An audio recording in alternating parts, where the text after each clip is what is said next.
Ang Pilipinas ngayon. Narito na ang pinakamainit na mga balita na nakalap sa bawat sulok ng bansa. Ihahatid sa bawat Pilipino saan man kayo sa mundo. Ang Pilipinas ngayon. Pakinggan ang bawat kaganapan sa bawat lalawigan. Ito ang Pilipinas ngayon.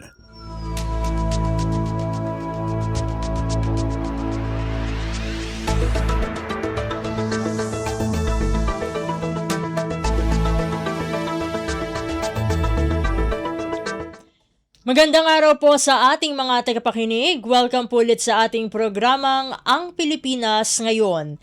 Ito po ang inyong lingkod, Steph Vicente. Samahan niyo po ako sa kabuuan ng ating palatuntunan. Tulad po ng dati, mapakikinggan ang ulat ng ating mga kapatid na himpilan sa probinsya, ang ating mga segmentong balitang negosyo at kalakalan at balitang esports, maging ang ilan sa mga pangunahing balita mula naman dito sa ating bansa. Yan po sa kabuuan ng ating palatuntunan, ang Pilipinas ngayon. Kumpleto, detalyadong balitaan, di papahuli sa mahahalagang kaganapan. Kamustahin ang inang bayan, ang Pilipinas ngayon. Sa mahalagang balita, Pangulong Ferdinand R. Marcos Jr. tiniyak na sa pamamagitan ng kanyang ikalimang State of the Nation Address o SONA, malalaman ng sambayan ng Pilipino ang mga ginawa at ginagawa ng ating pamahalaan. Ang detalye ng balita ihahatid sa atin ni Raquel Bayan. Nagbigay ng update si Pangulong Ferdinand Marcos Jr. kaugnay sa itinatakbo ng paghahanda para sa kanyang State of the Nation Address sa Lunes. Sa ambush interview sa Pampanga, sinabi nito na dahil ang SONA ay ulat ng Pangulo sa taong bayan tungkol sa mga nangyayari mula noong nakaraang SONA, sisiguruhin niyang malalaman ng mga Pilipino ang kanilang mga nagawa at ginagawa. Partikular na binanggit nito ang pagtugon ng administrasyon sa mga hamon mula sa loob at labas ng bansa. Sa tanong naman kung tatalakayin rin ba nito ang issue ng korupsyon na nabanggit niya sa kanyang huling SONA, tugon ni Pangulong Marcos, abangan na lamang ang susunod na kabanata. Anya, bagamat tapos na niyang sulatin ng kabuuan ng talumpati, maaari pa rin itong magbago hanggang sa mismong araw ng SONA. Never done. Until 1 hour before the zone, I'm still changing it, because of course we want it to be perfect. So, but on the whole, yes, on the whole, it's I would say the actual language is 90+% done. We're just fixing it up and making sure that it's not too long or it's not too short. That we have everything that we want to talk about already. Mula sa Malacanang para sa Bagong Pilipinas, Raquel Bayan ng Radyo Pilipinas, Radyo Publiko. Pasada ng mga balita mula sa Pilipinas para sa mga Pilipino saan man sa mundo. Ang Pilipinas ngayon.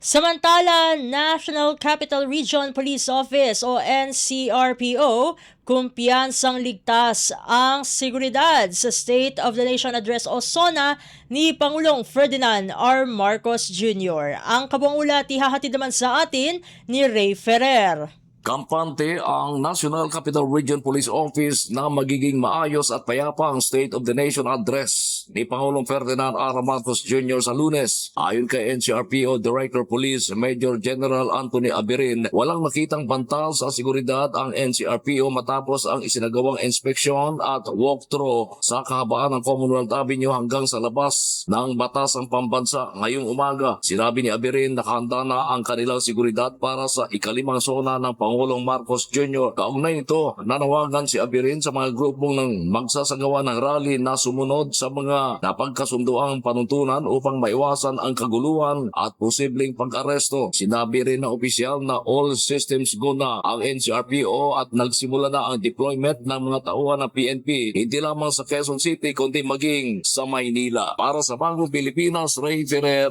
Radyo Pilipinas, Radyo Publiko. Kumpleto, detalyadong balitaan, di papahuli sa mahahalagang kaganapan. Kamustahin ang inang bayan, ang Pilipinas ngayon. Sa kaugnay na balita, nanawagan naman ang National Capital Region Police Office o NCRPO sa publiko na makipagtulungan sa mga otoridad kaugnay ng ikalimang State of the Nation Address o SONA ni Pangulong Ferdinand R. Marcos Jr. bukas. Ginawa ni NCRPO Regional Director Police Major General Anthony Aberin ang apela kasabay ng deployment ng mga pulis at iba pang security personnel sa Batasan Complex at iba pang bahagi ng Kalakhang, Maynila. Ang mga tauhan ay mula sa NCRPO, PNP National Headquarters, Special Action Force at iba pang police regional offices na magsisilbing augmentation force para sa seguridad ng SONA. Nagsagawa si Aberin ng inspeksyon sa mga pangunahing lugar sa paligid ng Batasang Pambansa upang tiyakin ang maayos na deployment ng mga tauhan, response routes at communication system. Ayon kay Aberin, ganap nang nakahanda ang security plan para sa SONA.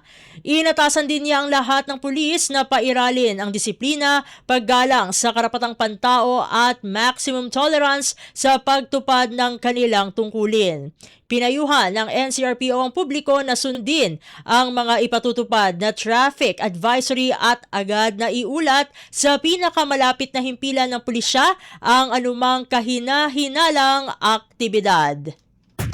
Pasada ng mga balita mula sa Pilipinas para sa mga Pilipino saan man sa mundo. Ang Pilipinas ngayon.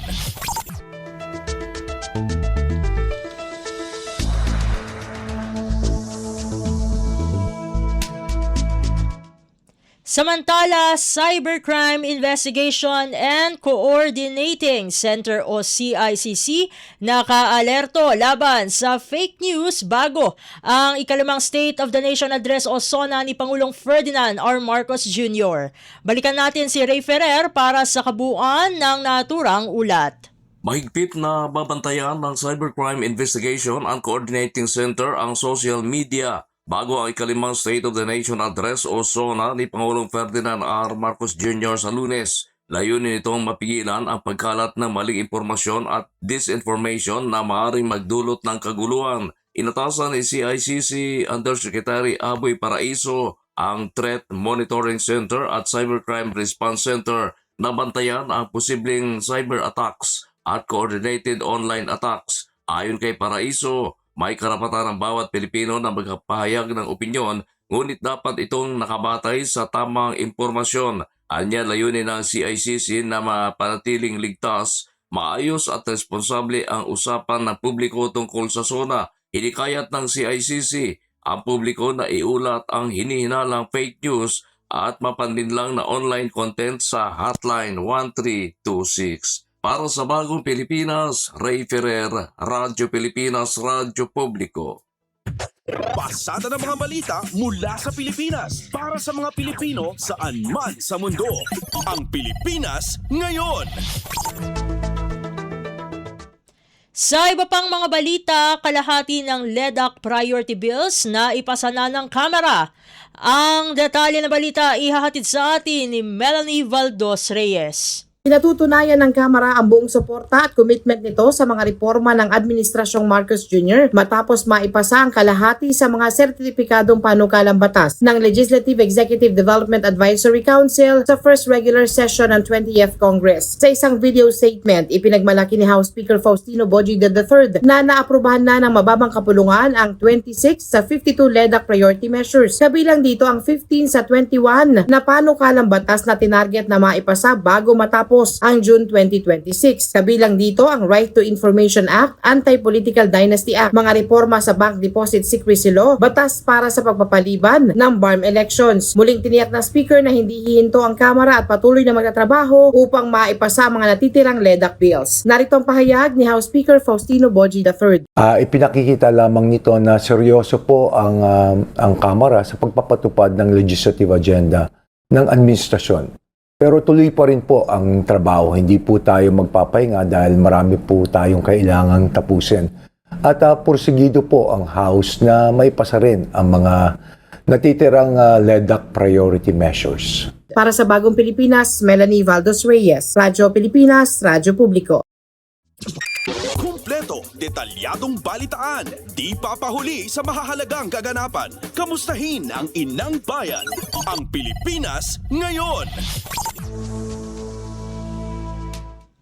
Sa iba pang mga ulat, National Bureau of Investigation o NBI naniniwala na posibleng mabanggit sa State of the Nation Address o SONA ni Pangulong Ferdinand R. Marcos Jr. ang laban sa korupsyon at investigasyon sa flood control scandal.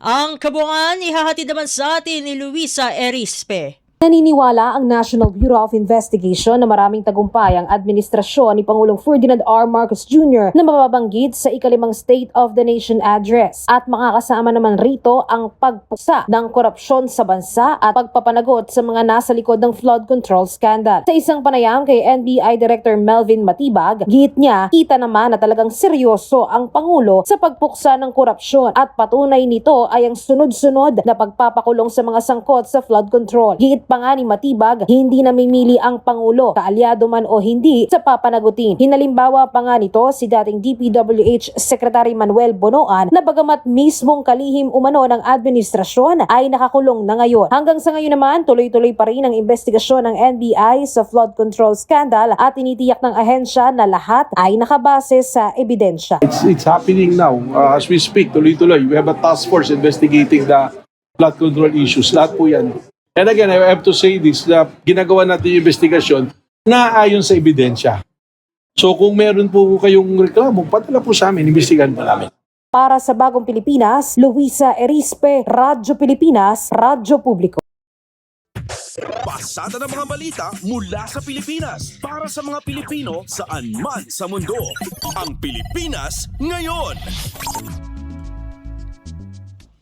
Samantala, Senador Ping Lacson may natukoy ng 3 bagmen sa iniimbestigahang ghost project sa Taguig City.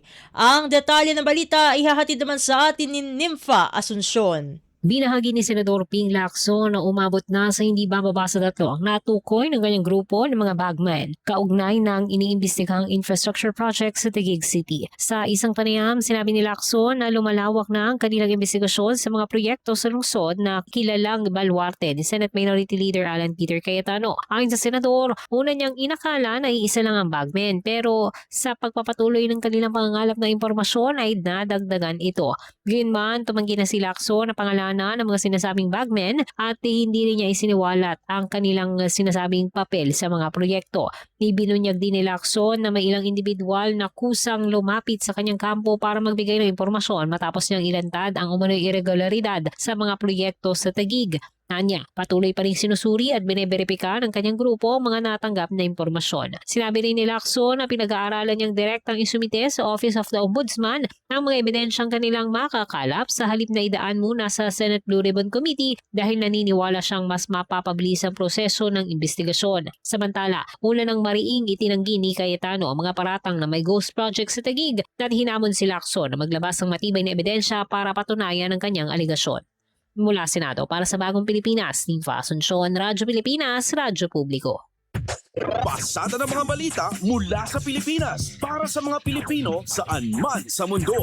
Ang Pilipinas ngayon. Sa puntong ito ay ating pararaanin ang isang maikling panayam kasama ang Samahang Industriya ng Agrikultura o SINAG dahil tulad ng ating nababanggit kanina sa mga nakaraan nating ulat ay bukas na ang ikalimang State of the Nation Address o SONA ni Pangulong Ferdinand R. Marcos Jr. Kasama na po natin sa linya ng komunikasyon ang chairperson ng SINAG, walang iba kundi si Engineer Rosendo So. Engineer So, welcome po sa Ang Pilipinas Ngayon, si Steph Vicente Politito ng Radyo Pilipinas World Service. Yeah, magandang hapon. Magandang hapon sa inyo lahat. Maraming salamat, Engineer So, for joining us dito sa programang Ang Pilipinas Ngayon. Although alam naman natin na Sunday, it's a family day, pero narito pa rin tayo nagbibigay ng serbisyo publiko sa ating mga tagapakinig. Unang-una po sa lahat, Engineer So, bukas na nga po ang SONA ni Pangulong Marcos. Regarding this, ano po ang inaasahan ng SINAG bilang kinatawan po ng ating mga agri-workers na maririnig sa SONA, lalo na sa usapin ng sapat na suporta at malinaw na direksyon para sa sektor ng agrikultura? Of course, kung makita natin yung unang SONA niya, yung presyo ng bilihin, yung farm gate to market dapat ma-establish na, no? Hopefully, ipatupad yung sinasabi niya na value chain. And of course, kasi for the past year, hindi na achieve ng economic team yung sinasabi ng presyo ng retail, no? Mataas pa rin yung presyo ng pagkain. So, ang inaano natin is suportahan na lang yung local production, ibalik yung taripa sa dating tariff, at least kung lumakas ang local industry, mas sa tingin natin makakatulong dun sa pagbaba ng taripa. Bago natin pag-usapan mismo no, yung presyo ng pagkain, given na may mga initiatives na isinulong ang pamahalaan for the past year at kabilang dito ang para sa sektor ng agrikultura, sa pagsusuri ng sinag, ano-ano po yung mga maituturing nyo po na pinakamahalagang milestone o tagumpay ng pamahalaan na nararamdaman po talaga no ng ating mga agri-workers? Yeah, so far yung chicken na nakita natin may gain, no? Pero majority ng rice farmers, pork industry, and itong mga corn industry medyo hindi pa rin masaya. So I think yung fishery bumagsak din ang industry natin, no? Dahil dun sa importation. We hope na yung balance of importation ayusin and bawasan, no? Ang i-concentrate pa rin natin is yung local production para at least lumakas ang ating local producers. Engineer So, tulad ng nabanggit kanina dun sa inyo nga isinagot sa una nating katanungan, ay nananatili pa rin no yung hamon ng pagtaas ng halaga o ng presyo ng pagkain. Paano po tinitingnan ng sinag ang disconnect na ito no compared doon sa paglago ng produksyon, at ano ang inaasahan yung magiging tugon mula sa Pangulo ngayong paparating na bukas na itong 5th State of the Nation address? I think yung sinceridad, no, ng economic team, yung kasi yung sinasabi ng Pangulo mukhang hindi pareho dun sa direction ng economic team. Kagaya niyan yung full support sa agriculture, pero kung makita natin in the end hindi na ibibigay yung gusto ng Pangulo sa atin na magsasaka. And ito is dapat tingnan mabuti, no? Kagaya niyan yung ginagawa nilang bidding dun sa presyo ng pataba, yung mga seeds and itong mga binhi, no? Puro overpricing na kung bibili yung magsasaka sa mga fertilizer outlet, mas makakatipid pa ang ating gobyerno. So, ang tingin natin may problema pa rin, no? Yung pag-deliver ng mga produkto sa ating mga magsasaka. At nabanggit nyo na yan, Engineer So, sa usapin nga po no, ng farm inputs, tulad nga po ng abono, binhi at krudo.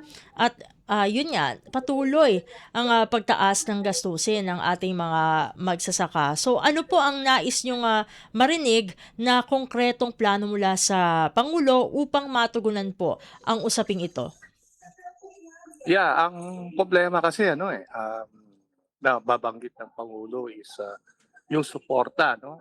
Ina-announce nga yan Pero ang problema, yung implementation, hindi natutupad yung gusto ng ating Pangulo. So, ang nasisira, kung makita natin, pati yung sa survey, bagsak siya, no? Dahil yung kumpiyansa ng industriya, mukhang dahil dun sa gawa ng kanyang economic team, hindi nakakatulong sa ating Pangulo. Ilan po sa mga hakbang 'no, na ginawa ng ating, pamahalaan ay ang price control at, importation policies, sa mga pangunahing produkto tulad na lamang po ng bigas at ng sibuyas. Sa pananaw po ng SINAG, naging epektibo po ba ang mga hakbang na ito sa pagpapababa ng presyo at pagprotekta sa lokal na produksyon? Kung talagang effective yung policy ng ating government, hindi itutupad yung price control. Yun ang nakikita natin. No? Of course, sinuportahan natin yung price control dahil hindi nga natutupad yung pagpasok ng mga produkto. Maski mababa ang puhunan, binebenta pa rin ito sa mataas na presyo. No? Kung tutuusin, hindi nakakatulong sa ating local industry dahil, for example, may produkto na papasok, ang puhunan ng bigas is 30 pesos lang, pero binebenta ito sa 50 pesos retail price, di ba? And kung ito is sana tinulungan na lang ang atin, tumatag ang ating local industry na presyo ng bigas or palay, baka makakatulong pa ito kaysa yung import ang tutukan natin and hindi nakakatulong in the end sa consumer at hindi rin nakakatulong sa ating mga magsasaka. Engineer alam naman natin na madalas pong naapektuhan ang, sektor ng agrikultura, pagdating sa mga sunod-sunod po na kalamidad, mapa-bagyo man 'yan o lindol. Batay sa karanasan po 'no ng, sektor ng agrikultura, yung mga stakeholders po na under ng inyong organisasyon, naging sapat po ba yung, naging suporta ng pamahalaan sa climate resilience at disaster response para po sa kapakanan po ng ating mga agri-workers?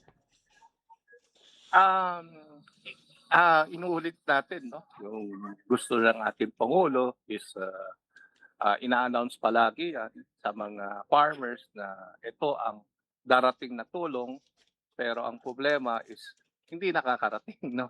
So kaya yung kumpiyansa ng ating mga magsasaka is nawala, and yung timing na pagdating din ng mga binibigay ng ating gobyerno always delayed. So kaya ang sinasabi natin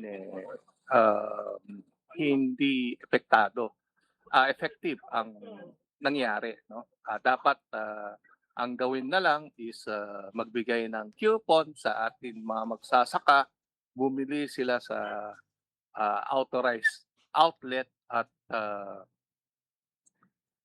automatic na on time kung saan nila kailangan, pwede nilang bilhin or makuha yung produkto dahil dun sa naibigay na pera dun sa card nila, and sila na lang bumili sa ating mga magsasaka. Engineer merong mga ilunsad na programa ang pamahalaan regarding po sa irrigation at mechanization. Sa panig po ng SINAG, nakikita niyo na po ba yung epekto nito sa productivity ng ating mga magsasaka sa ground? Yeah, yung mechanization kasi allocation yan ng itong tariff collected para mabili yung machineries, no? So yun hindi lang dito sa administrasyon nito binibigay. So continuous yan na mabibigay sa ating mga magsasaka dahil sa batas. No? Pero ang problema lang is yung last year na dapat naibigay yung total budget na almost 35 to 40 billion bumalik sa 10 billion no dapat may bigay sa magsasaka, kaya ang nangyari hindi nakatulong dun sa atin target na achievement sana ng ating Pangulo. So ang inaano natin na dapat siguro ipulong niya mabuti yung economic team at yung direction talaga niya ang dapat sundan, hindi yung direction ng economic team. At speaking of target po, Engineer So, isa sa mga layunin po ng ating pamahalaan ay ang food security at self-sufficiency. Sa kasalukuyang sitwasyon po, gaano na po ba tayo kalapit o kalayo sa target na ito at ano po ang dapat gawin?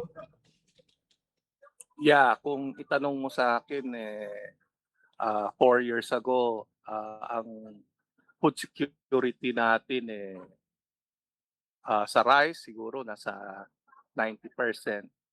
Ngayon nasa 70%. No? Yung pork naman dahil dun sa ASF, dati nasa 92%, ngayon nasa 50%. Ang chicken lang is medyo maganda, no? Pero yung other industry kagaya ng isda and other industry talagang binabase natin yung mas malaki ang pinasok na importation compared dati. So ito is kung makita natin bumaba yung local production natin. Sumutat. Ito naman po, Engineer So, sa usapin po ng access sa pondo at pautang ay marami pa rin pong mga maliliit na magsasaka yung masasabi po natin na nahihirapan sa usaping ito. Ano po ang inyong rekomendasyon para mas maging inclusive ang financing programs ng pamahalaan para sa ating agri-workers? Yeah, hindi na natin nakikita na gusto ng ating mga magsasaka asahan no na may loan na ibibigay pa sa kanila dahil for the past year hindi na attractive no. So ang nakikita natin is yung subsidy na lang kung ano ang mabibigay ng government na pwedeng ibigay sa kanila no dahil yung loan na nakita natin hindi talaga attractive for the past years no and ang gustong asahan na lang ng ating mga magsasaka is kung yung taripa na collected tamang makolekta, ibalik doon sa total yung original tariff para yun na lang ang ibigay sa kanila. Yun ay makakatulong sa atin sektor ng agrikultura. Bilang kayo po ay namumuno sa isang samahan ng mga agri-workers dito sa ating bansa, ano po ang inyong mensahe o panawagan sa ating administrasyon hinggil sa pakikipag-ugnayan po sa grassroots sector upang matugunan po itong mga concerns na nabanggit natin dito sa interview? Yeah, yung announcement no kung anong ibigay dapat sana matupad no. Hindi yung ang tawag ng mga farmers drawing kasi hindi nakakarating sa kanila. And sayang yung inaasahan nila no na hindi makarating apektado ang ating pangulo. So ang gusto lang marinig ng atin mga magsasaka is yung kayang tulong na ibibigay sa kanila Yun lang ang sabihin ng ating Pangulo para at least hindi masisira ang ating Pangulo. Sa kabuuan, siguro ito na lamang ang huli kong katanungan sa inyo, ay Engineer So. Sa kabuuan po, kung bibigyan po kayo ng pagkakataon na maglatag ng isang pangunahing agenda na nais nyo pong tutukan sa huling bahagi ng termino ni Pangulong Ferdinand R. Marcos Jr., ano po ito at bakit ito ang pinakamahalaga para sa sektor ng agrikultura? Yeah, yung first border natin, no? Kailangan established na kasi from yung start ng administration niya, nabanggit na yan na maglalagay ng first border para yung mga diseases hindi papasok dito sa ating bansa. Secondly, yung taripa, ibalik dun sa original para at least hindi naaasa ng iba pa ang ating mga magsasaka. Yung tariff collected na lang ang ibigay sa kanila. Sa tingin natin, yun ang mas importante na mabibigay sa kanila kaysa yung aasahan natin na mag-allocate pa ang ating Kongreso ng additional budget sa agriculture. And with that po, maraming salamat po, Engineer So, sa pagsama niyo po dito sa programang Ang Pilipinas Ngayon. Sa ulitin po, God bless po at mabuhay po kayo. Maraming salamat. Mabuhay ko kayo. Maraming salamat din po.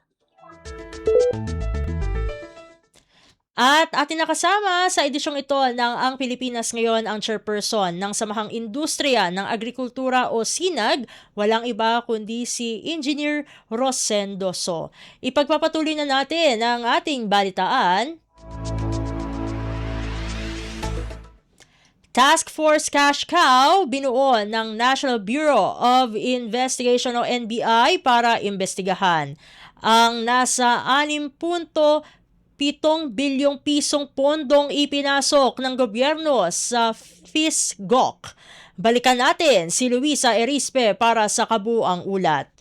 Patuloy na gumugulo ang investigasyon ng National Bureau of Investigation sa pondong ipinasok sa Philippine Southeast Asian Game Organizing Committee o FISGOC noong 2019 Southeast Asian Games. Sa isang panayam kay NBI Director Melvin Matibag, bumuo sila ng Task Force Cash Cow para mag-imbestiga hinggil dito. Ang kabilang naman sa task force ay ang Public Corruption Division, Special Action Unit, Office of the Director at iba pang operatiba. Base naman sa inisyal na impormasyon, lumabas na may 6.7 billion pesos na ipinasok ang Department of Budget and Management mula sa Philippine Sports Commission at Philippine Olympic Committee sa FISGO. Makikipagkoordina ang NBI sa Bureau of Internal Revenue, Commission on Audit at Security Exchange Commission para sa investigasyon. Sa ngayon, may 7 nang ipinasabina ang NBI ng mga opisyal ng FISGOC at inaasahang haharap sila sa NBI sa Lunes. Para sa Bagong Pilipinas, Luisa Erispe,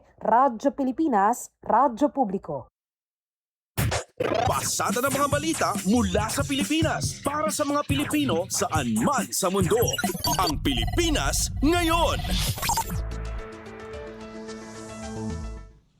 Sa iba pang mga balita, Philippine Embassy sa Estados Unidos nakipag-usap sa US Secretary of State tungkol sa International Criminal Court o ICC.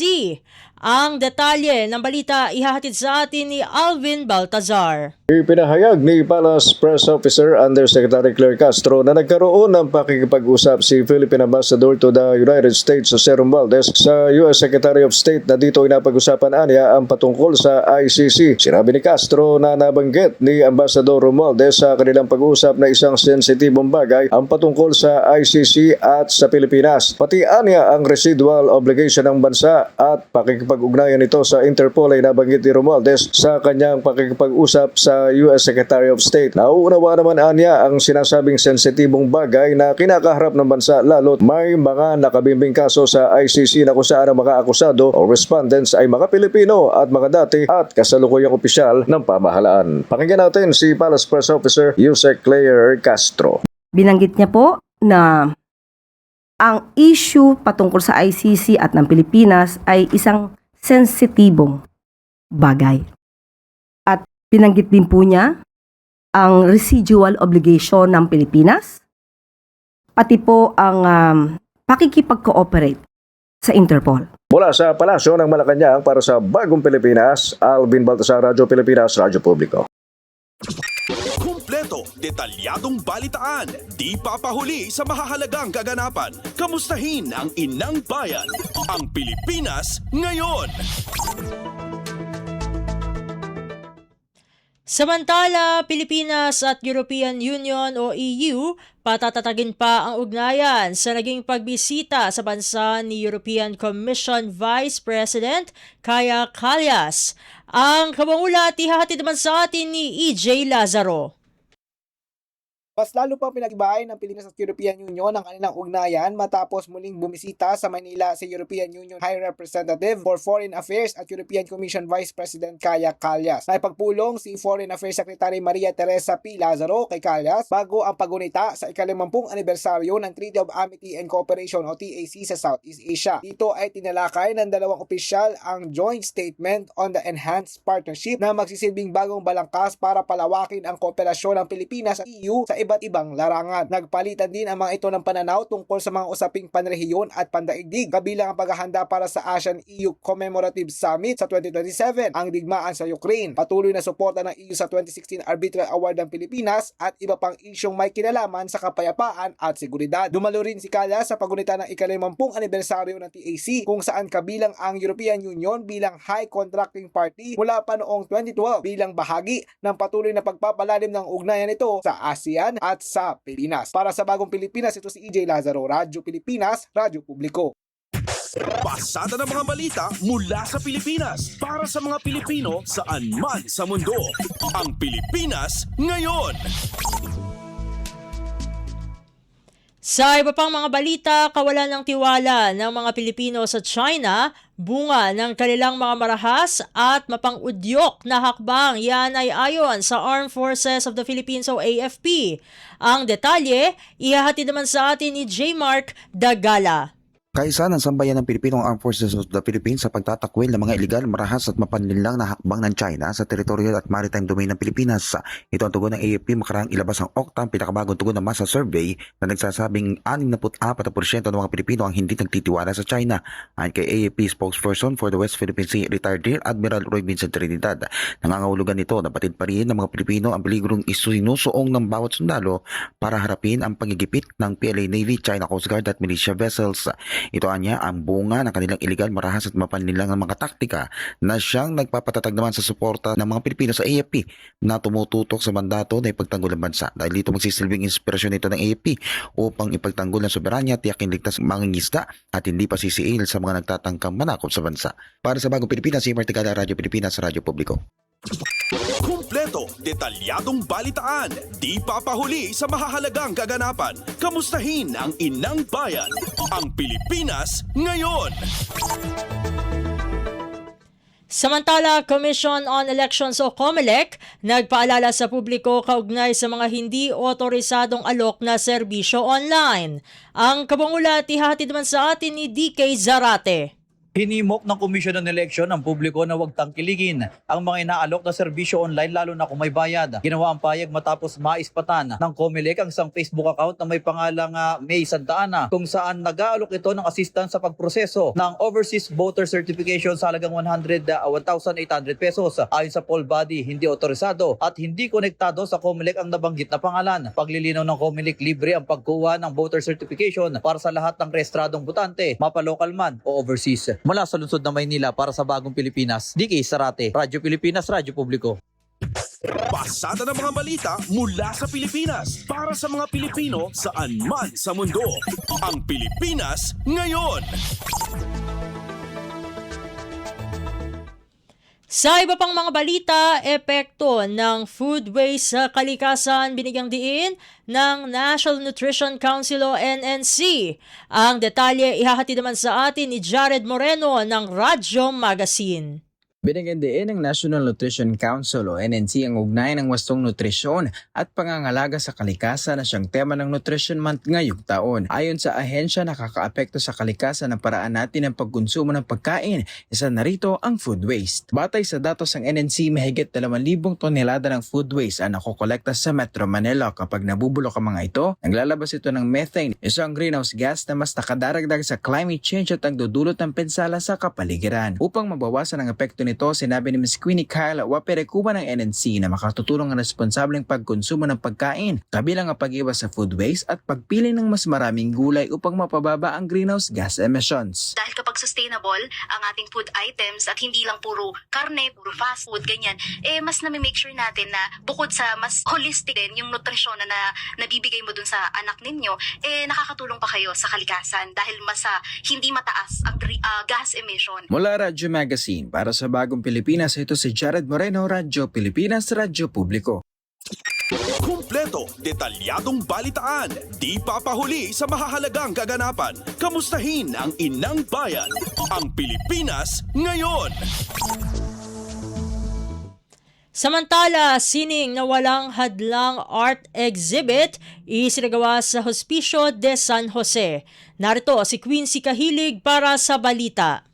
Hindi hadlang ang kapansanan sa pagpapakita ng talento. Ito ang mensahe ng natatanging art exhibit sa Hospicio de San Jose sa Maynila na pinamagatang Sining na Walang Hadlang bilang bahagi ng pagdiriwang ng 48th National Disability Rights Week. Tampok dito ang mga painting ng mga batang may kapansanan, kabilang ang ilang likha ng mga kabataang bulag na talaga namang hinangaan. Isinagawa ito ng Art Jam Manila na grupo ng mga volunteer artists na nagsusulong na gamitin ang sining bilang kasangkapan sa paghubog ng talento ng mga kabataan sa pamamagitan ng libreng art classes. Ayon sa ambassador nito na si Joseph Duyan, ang exhibit ay pagdiriwang ng espesyal na mga talentong ipinagkaloob ng may kapal sa bawat isa. Nakiisa rin sa exhibit si Manila Vice Mayor Chi Atienza na nagdiriwang ng kanyang kaarawan ngayong linggo bilang paghahayag ng kanyang pagsuporta at ng Manila City Government sa sektor ng mga persons with disabilities. Narito ang kanyang pahayag.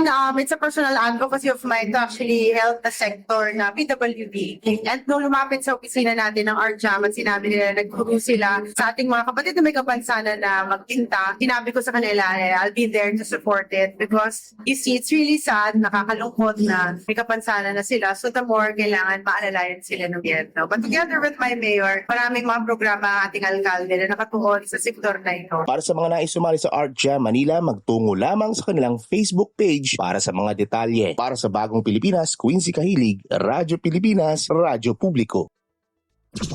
Kumpleto, detalyadong balitaan, di papahuli sa mahahalagang kaganapan. Kamustahin ang inang bayan, ang Pilipinas ngayon.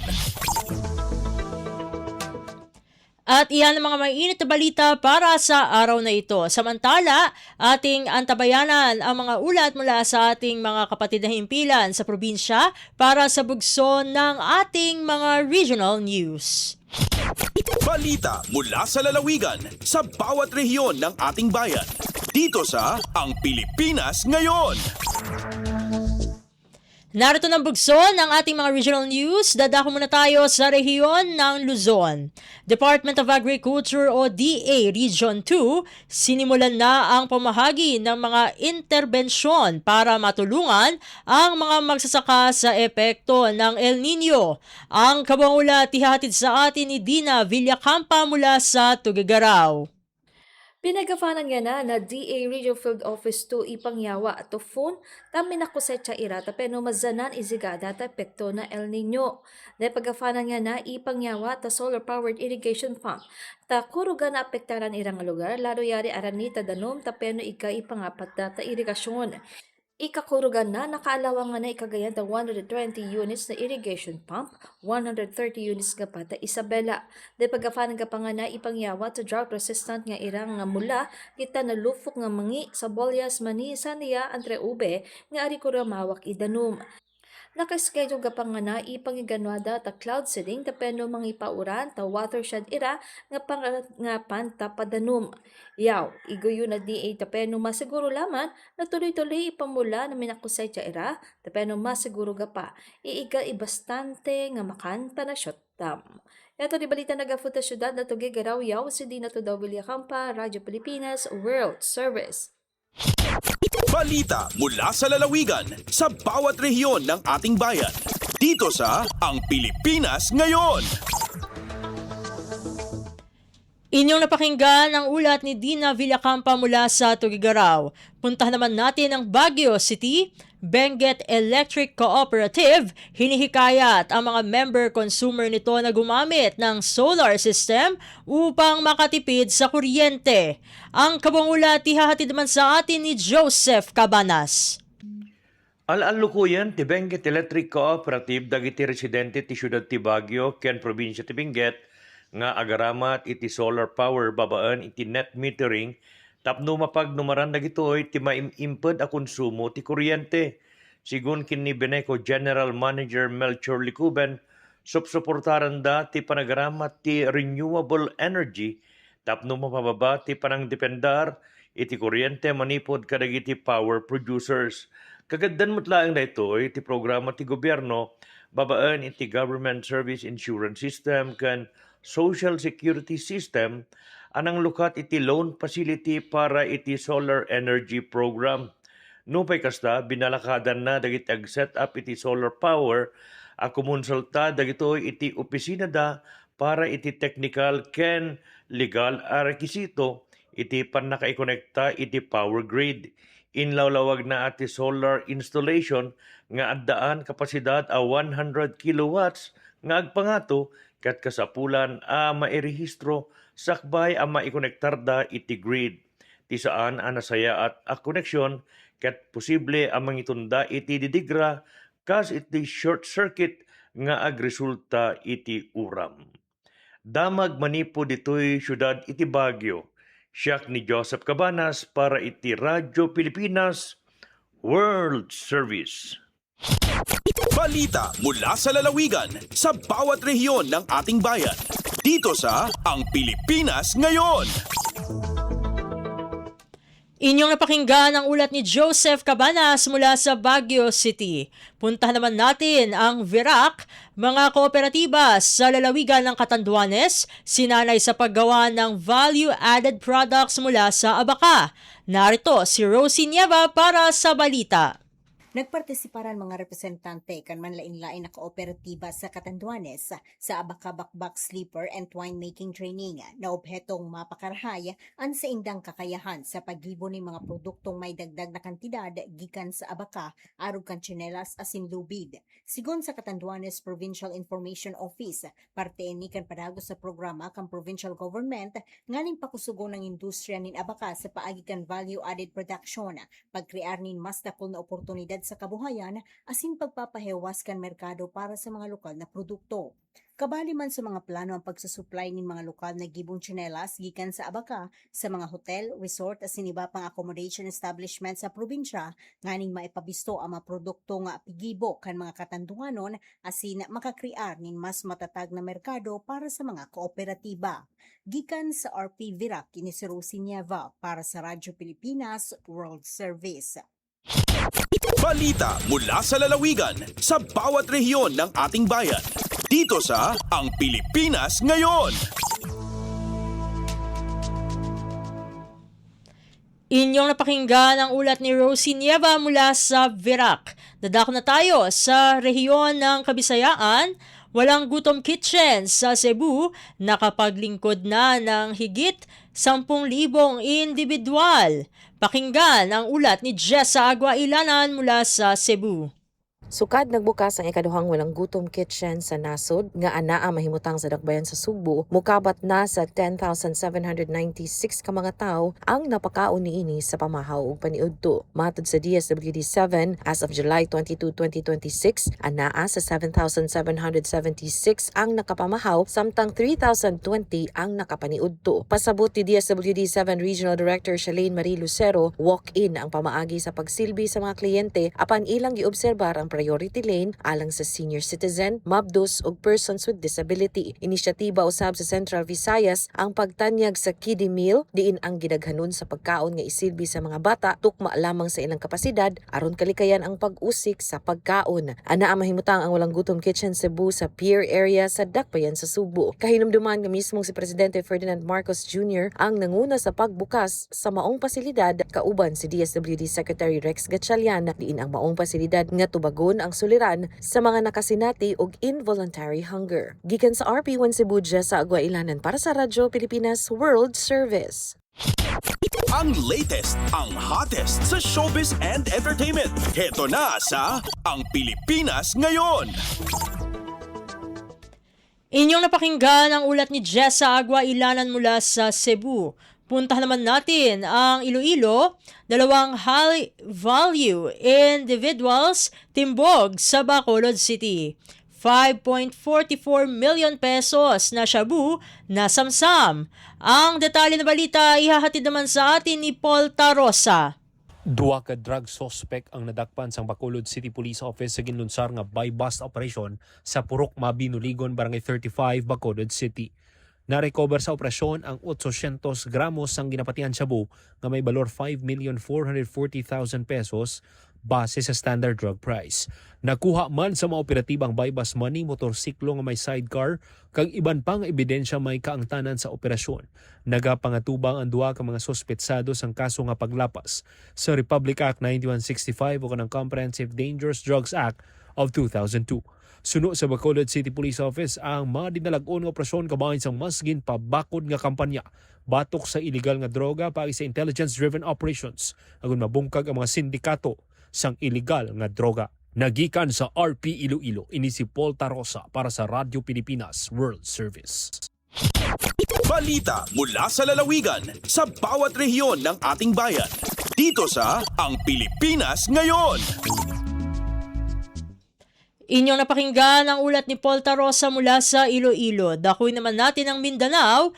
Car-free Sunday route sa Davao City, pinalawak pa. Ang detalye ng balita hihatid sa atin ni Sheila Lisondra Celosha mula sa Davao. Mas gipalapdan na ang rota sa Car-Free Sunday sa Davao City human makompleto sa Department of Public Works and Highways o DPWH ang gikinahanglang construction works ug human ang assessment nga gihimo sa City Government of Davao. Sumala sa Davao City Sports Development Office, abri na ang rota gikan Rojas Coastal Road padulong sa Bago Coastal Road. Sugod karong adlaw ug magamit kini matag Domingo gikan alas 4 sa kadlaw hangtod alas 8 sa buntaga. Tumong sa gipalapdan nga rota ang paghatag og mas luwas ug mas lapad nga luna alang sa mga bikers, runners, joggers, walkers o guban pa nga partisipante aron makapahigayon sa ilang mga kalihukan alang sa kahimsog, ehersisyo ug kalingawan. Matud pa sa City Government of Davao, kabahin kini sa padayon lang kampanya sa pagdasig sa aktibong pamaagi sa kinabuhi ug paghatag og luwas nga palibot alang sa tanang Davaoenyo. Gipahinumduman usab ang tanang partisipante nga sundon ang hustong lane discipline, magpakita og pagtawad ug pagrespeto sa uban nga nagagamit sa rota, likayan ang pakiglumba ug uban pang delikado nga kalihukan ug tabangan ang pagmintinar sa kalimpyo sa lugar sa tanang higayon. Gikan Davao City, Sheila Lisondra Celosha sa Radyo Pilipinas World Service.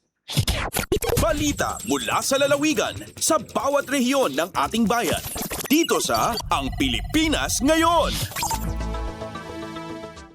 At inyo napakinggan ang ulat ni Sheila Lisondra Celosha mula sa Davao.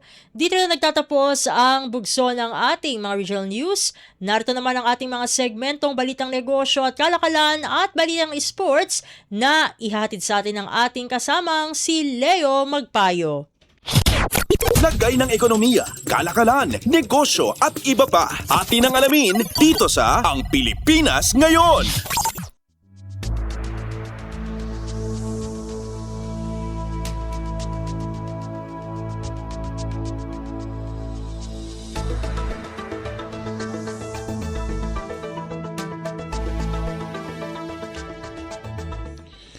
At narito na po ang balitang negosyo at kalakalan.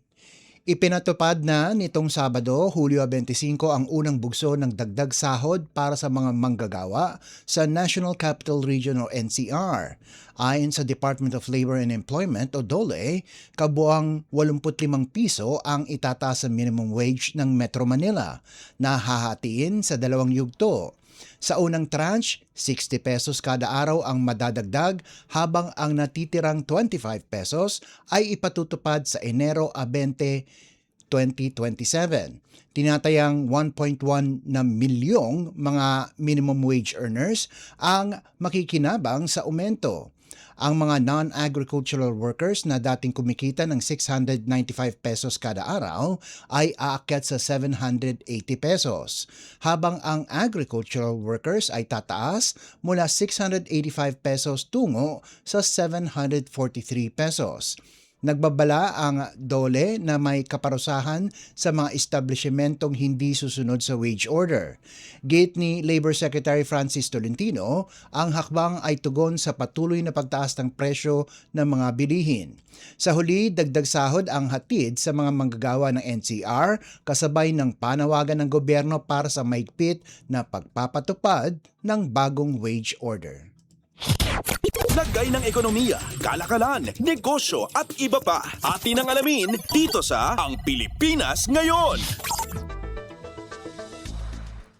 Bumagsak muli ang piso kontra sa dolyar kung saan nagtala ng bagong record low na 61 pesos and 85 centavos kada dolyar nitong Hulyo 24, ayon yan sa Bankers Association of the Philippines Spot Market.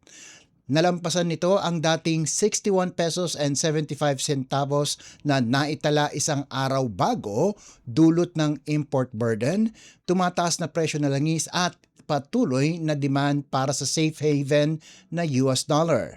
Nagbabala ang mga ekonomista na posibleng lumampas pa sa 62 pesos kada dolyar ang palitan sa mga susunod na araw, lalo't tumitindi ang tensyon sa gitnang silangan na nagtutulak ng presyo ng krudo papalapit sa $100 kada bariles.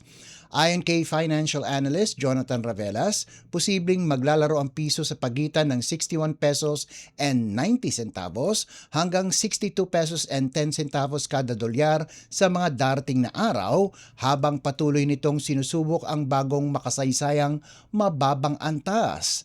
Nagdeklara si Pangulong Ferdinand R. Marcos Jr. ng State of Energy Emergency dahil sa tumataas na import cost habang nananatiling mataas ang inflation sa ibabaw ng 4% target ceiling ng Bangko Sentral ng Pilipinas o BSP.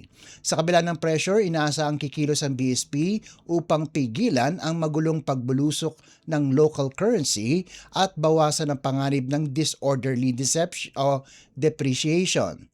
Sa huli, nananatiling hamon para sa bansa ang kombinasyon ng global energy crisis, geopolitical tensions at domestic economic headwinds na patuloy na bumabayo sa piso. Lagay ng ekonomiya, kalakalan, negosyo at iba pa. Atin ang alamin dito sa Ang Pilipinas Ngayon. At yan po ang ating balitang negosyo at kalakalan. Samantala, susunod naman po ang sports balita. Updates at pinakahuling mga usapin sa mundo ng palakasan. Atin ang pakinggan dito sa Ang Pilipinas Ngayon. Nagpakita ng tibay ang Terra Firma Jeep sa Inares Center sa Antipolo matapos malusutan ang token text tropang 5G sa overtime 111-106 sa PBA Season 50 Governors Cup. Sa kabila ng matinding hamon, hindi bumitaw ang Jeep at pinatunayan ang kanilang tapang sa endgame. Pinakawalan ni Wamit Chongson ang magkakasunod na tres sa kritikal na sandali, kung saan nagtala siya ng 24 na puntos at 2 assist, habang si Justin Strings ay nagbigay ng lakas sa loob na may 36 na puntos, 12 rebounds at 6 na assist. Hindi rin nagpahuli si Mav Ahanmisi na kumumada ng 20 puntos, 6 na assist at 5 rebounds upang tuluyang maiwasan ang pagbagsak mula sa 18-point lead. At sa pinakaimportanteng bahagi ng laro, si Joseph Eriobu ang naglatag ng go-ahead triple para sa 107-106 abante ng Jeep. Sa panig ng TNT, kumamada si Jordan Heading ng 29 na puntos at ang game-tying basket sa regulation upang maitulak ang laro sa extension. Sinundan siya ni Roger Pogoy na may 23 puntos habang sina Ray ng Batak at Kim Aurin ay nagdagdag ng 19 at 18 puntos ayon sa pagkakasunod.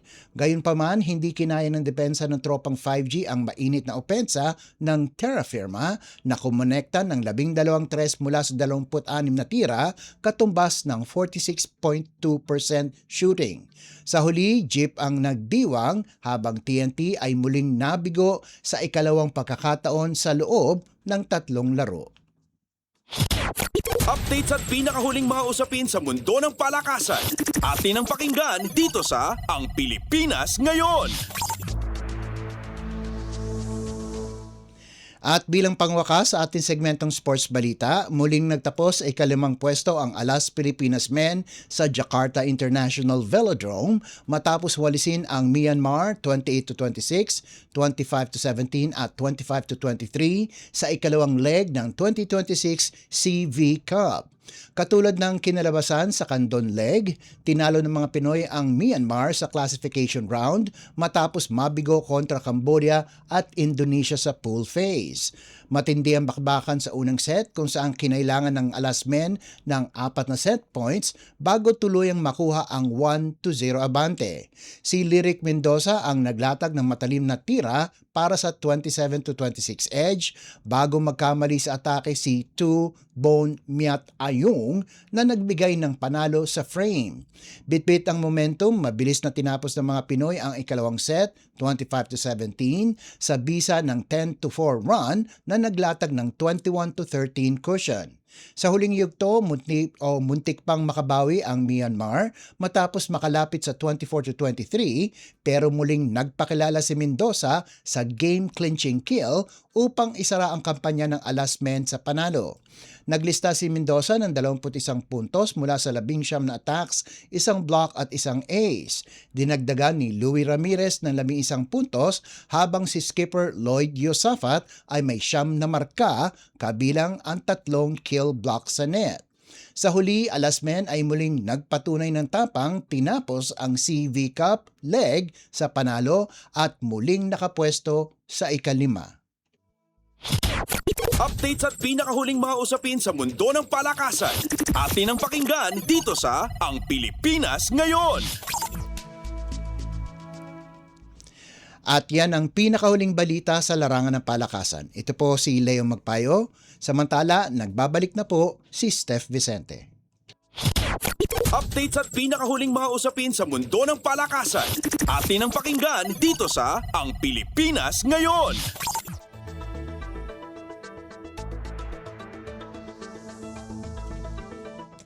At inyong napakinggan ang ating mga segmentong Balitang Negosyo at Kalakalan at Balitang Esports na inihatid sa atin ng ating kasamang si Leo Magpayo. Magpapasalamat na tayo sa ating mga nakasama sa studio na si Milo Jonella, Susan Aison, Hiro Lucero, John Paul Montad at Anthony Pimentel. Maraming salamat din sa ating executive producer para sa araw na ito na si Drizzle Nanyong.